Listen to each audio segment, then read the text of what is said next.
Aquí entre nos, seguimos contigo.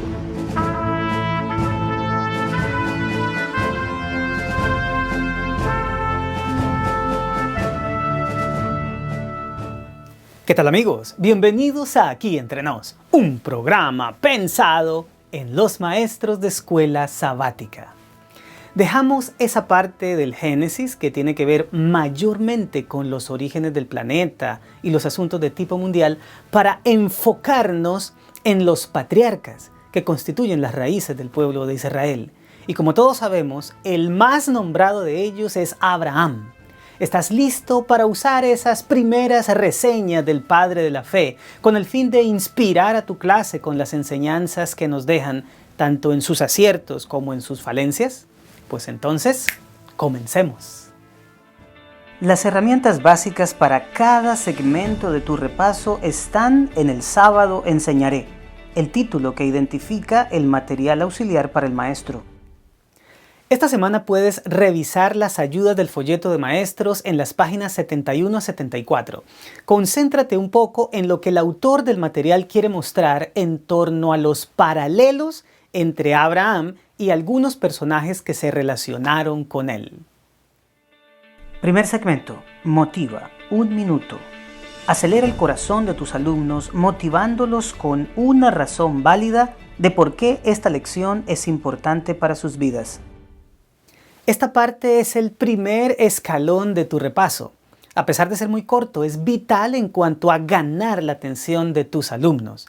Para que los intereses desde el inicio, ayúdales mediante una pregunta estimulante a vislumbrar las ventajas que tendrán con tu clase. Usa una como la siguiente. ¿En qué se parece nuestra vida con el peregrinaje de Abraham por Babilonia y Egipto?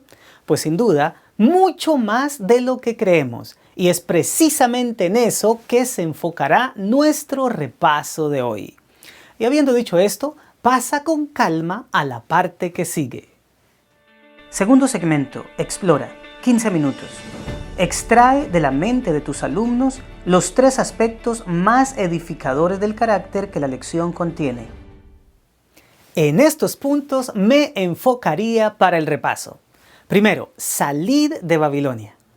Le puse ese título a esta parte por lo significativo que es con respecto a nuestro mensaje.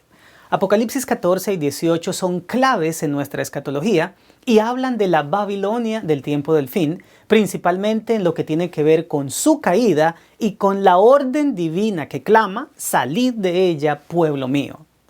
Sin embargo, el llamado a salir de Babilonia no es solamente un asunto del final de la historia. Abraham fue el primero en recibir una propuesta similar. A lo mejor tuviste la misma sorpresa que yo al saber que el padre de la fe vivía dentro de los confines de lo que llegó a conocerse como el Imperio Babilónico. Para mí era claro que él vivía en Ur de los Caldeos, lo dice Génesis capítulo 11, versículo 31. Pero nunca hice la conexión con el hecho de que la región de Caldea se relacionaba con Babilonia. Pregúntale a tu clase, ¿qué correspondencia existe entre Caldea y Babilonia? Luego, invítalos a leer Isaías capítulo 48, versículo 20 y Jeremías capítulo 50, versículo 8. El primer texto revela, salid de Babilonia, huid de entre los caldeos.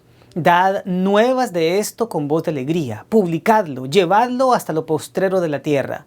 Decid, redimió Jehová a Jacob su siervo. Y el versículo de Jeremías añade, huid de en medio de Babilonia y salid de la tierra de los caldeos, y sed como los machos cabríos que van delante del rebaño.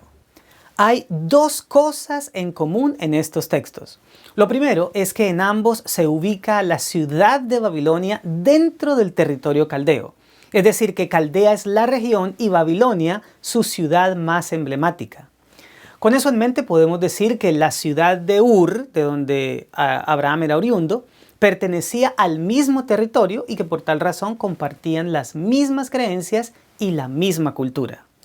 La otra cosa que vale la pena resaltar es el hecho de que en el tiempo de Isaías y Jeremías, Dios hace un llamado profético a su pueblo a salir de Babilonia.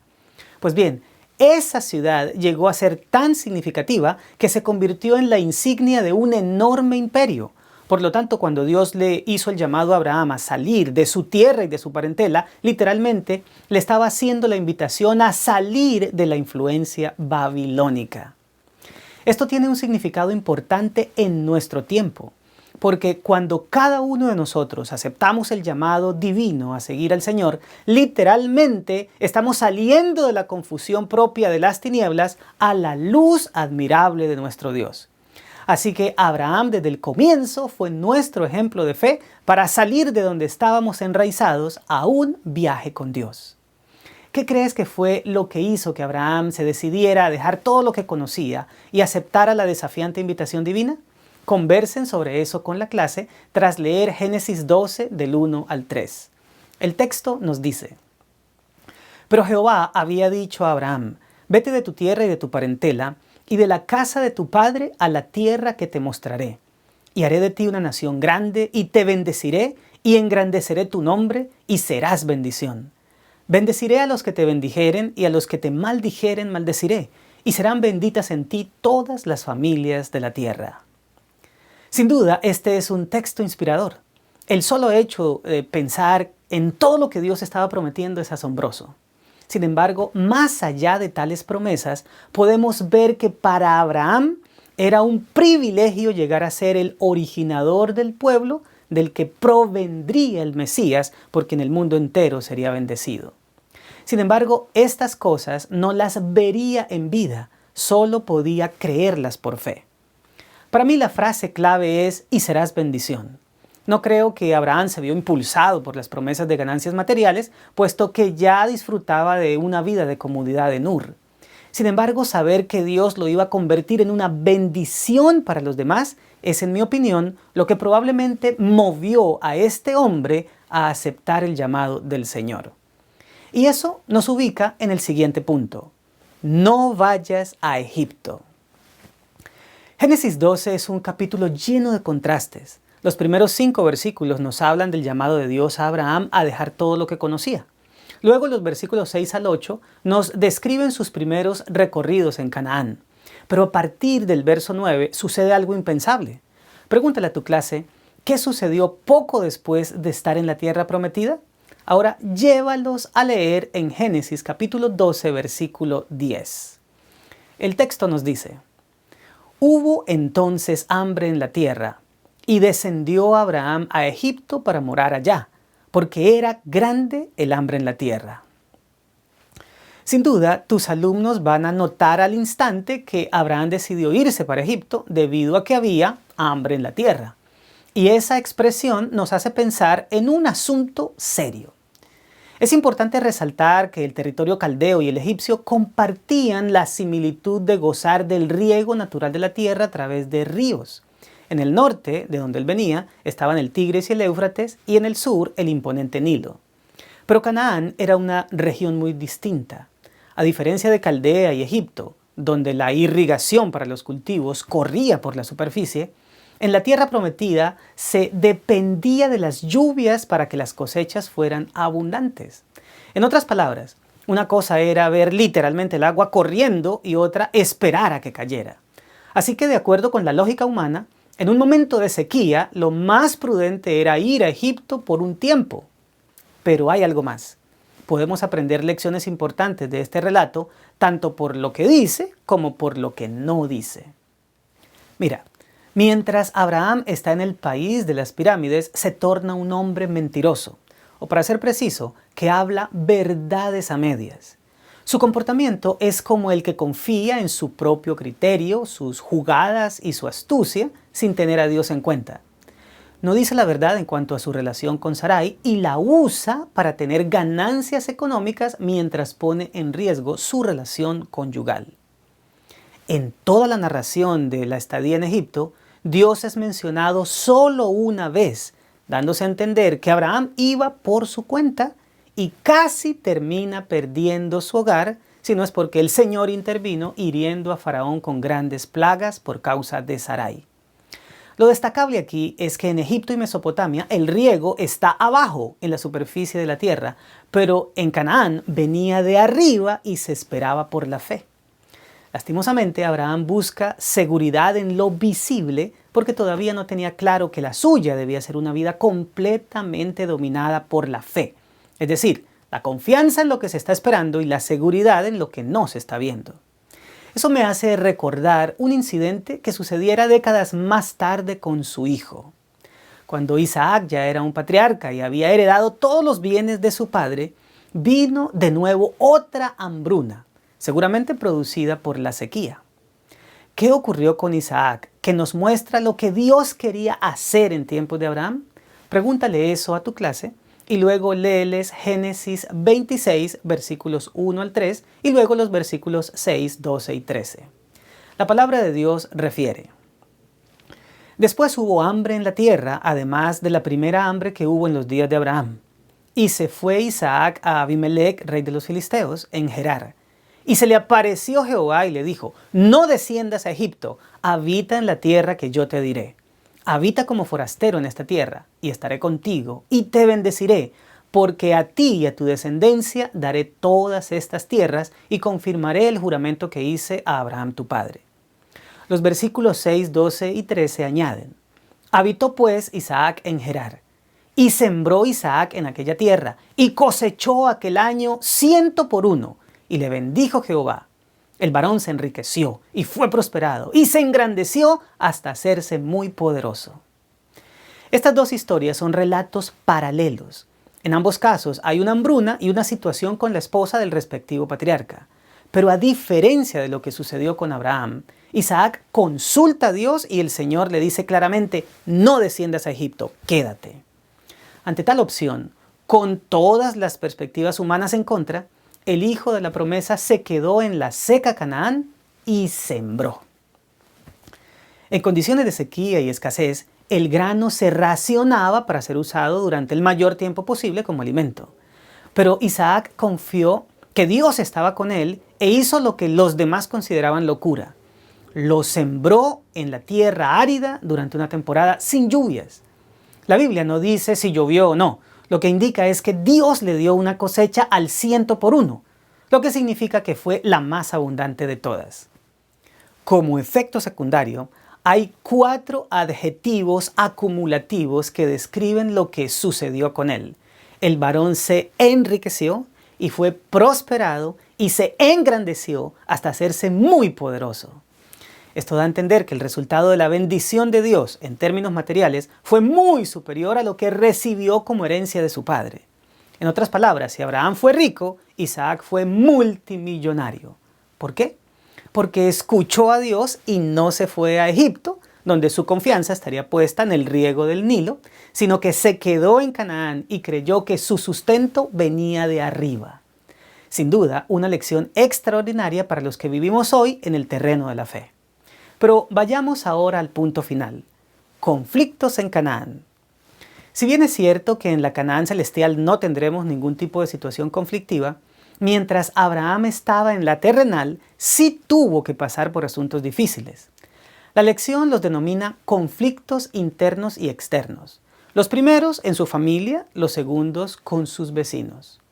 Todos sabemos de la diferencia por asuntos económicos que hubo entre Abraham y Lot. Pregúntale a la clase: ¿qué sucedió justo después de la separación entre ellos? Invita a tus alumnos a abrir sus Biblias en Génesis 13, 14 al 17. El texto dice: Y Jehová dijo a Abraham, después que Lot se apartó de él: alza ahora tus ojos y mira desde el lugar donde estás hacia el norte y el sur, y al oriente y al occidente, porque toda la tierra que ves la daré a ti y a tu descendencia para siempre. Y haré tu descendencia como el polvo de la tierra, que si alguno puede contar el polvo de la tierra, también tu descendencia será contada. Levántate, ve por la tierra a lo largo de ella y a su ancho, porque a ti te la daré. Justo cuando el corazón del patriarca se estremecía al ver partir a su sobrino, Dios se le aparece y le asegura que la tierra es un regalo para él. Aunque suene duro, muchas veces las bendiciones se mantienen detenidas hasta que son apartados de nuestro lado los que no tienen carácter apropiado para recibirlas. La vida de Lot es triste, marcada primero por el amor a lo material, la tendencia a sacar ventaja y el sacrificio de los principios en aras de la comodidad, hasta que finalmente termina en la ruina, viviendo en una cueva con hijas inmorales a las que no supo guiar por el camino recto. ¿Qué diferencia con Abraham, de quien Dios dijo: porque yo sé que mandará a sus hijos y a su casa después de sí, que guarden el camino de Jehová, haciendo justicia y juicio, para que haga venir Jehová sobre Abraham lo que ha hablado de él? Esto está en Génesis 18:19. Los otros conflictos de Abraham en Canaán fueron externos, con una coalición dirigida por el rey de Sinar, la llanura donde se edificó la Torre de Babel. Es decir, un rey babilónico. Pero estas contiendas se esperaban y en realidad se solucionaron rápidamente. Sin embargo, los conflictos internos fueron mucho más dolorosos, algo que todavía constituye una realidad palpable en nuestros días. Tercer segmento. Aplica 12 minutos. Plantea simulaciones de la vida real con escenarios que necesiten soluciones basadas en lo estudiado, estimulando así la participación. Apliquemos lo aprendido resolviendo los siguientes escenarios hipotéticos. Número 1.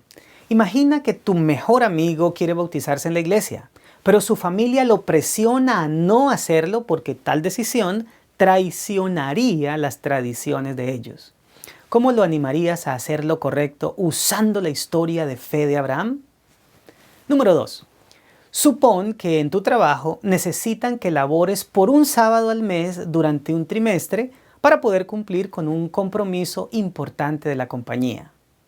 Luego, al recordarles que guardas el sábado por motivos religiosos, tu jefe te dice que si no apoyas la empresa en esos momentos de necesidad, te puedes ir olvidando de tu empleo. Para colmo, tu cónyuge insiste en que solo serán 3 ocasiones y que Dios sabe que necesitan el salario.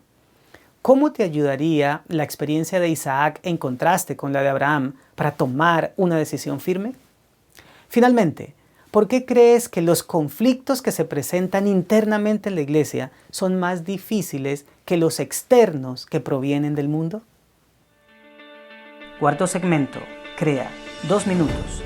Lleva la lección más allá de la clase. Desafía a tus alumnos a realizar una tarea durante la semana. Nunca dejes de poner una tarea a tu clase. Aquí te dejo un ejemplo. Desafía a tus alumnos a que en oración le pidan al Señor que esta semana les ayude a abandonar un hábito o un comportamiento que todavía los liga en términos espirituales con Babilonia o Egipto. Y para despedir a tu clase, concluye la lección de una manera sencilla y elegante. Salir de entre los caldeos y evitar descender a Egipto es una lucha que como cristianos tenemos constantemente. Ambas cosas significan abandonar nuestros vínculos con el mal para mantenernos en un viaje de fe que dura toda la vida. Pueda que como Abraham ocasionalmente sucumbamos, pero así como él permitió que Dios lo regresara al camino, nosotros también podemos hacerlo. Bueno, mis amados, esto fue Aquí Entre Nos, un programa pensado en los maestros de escuela sabática. Y mientras dura este viaje de fe, es nuestro privilegio continuar firmemente con la decisión de seguir yendo a compartir esperanza porque Cristo viene pronto. Nos vemos la próxima semana.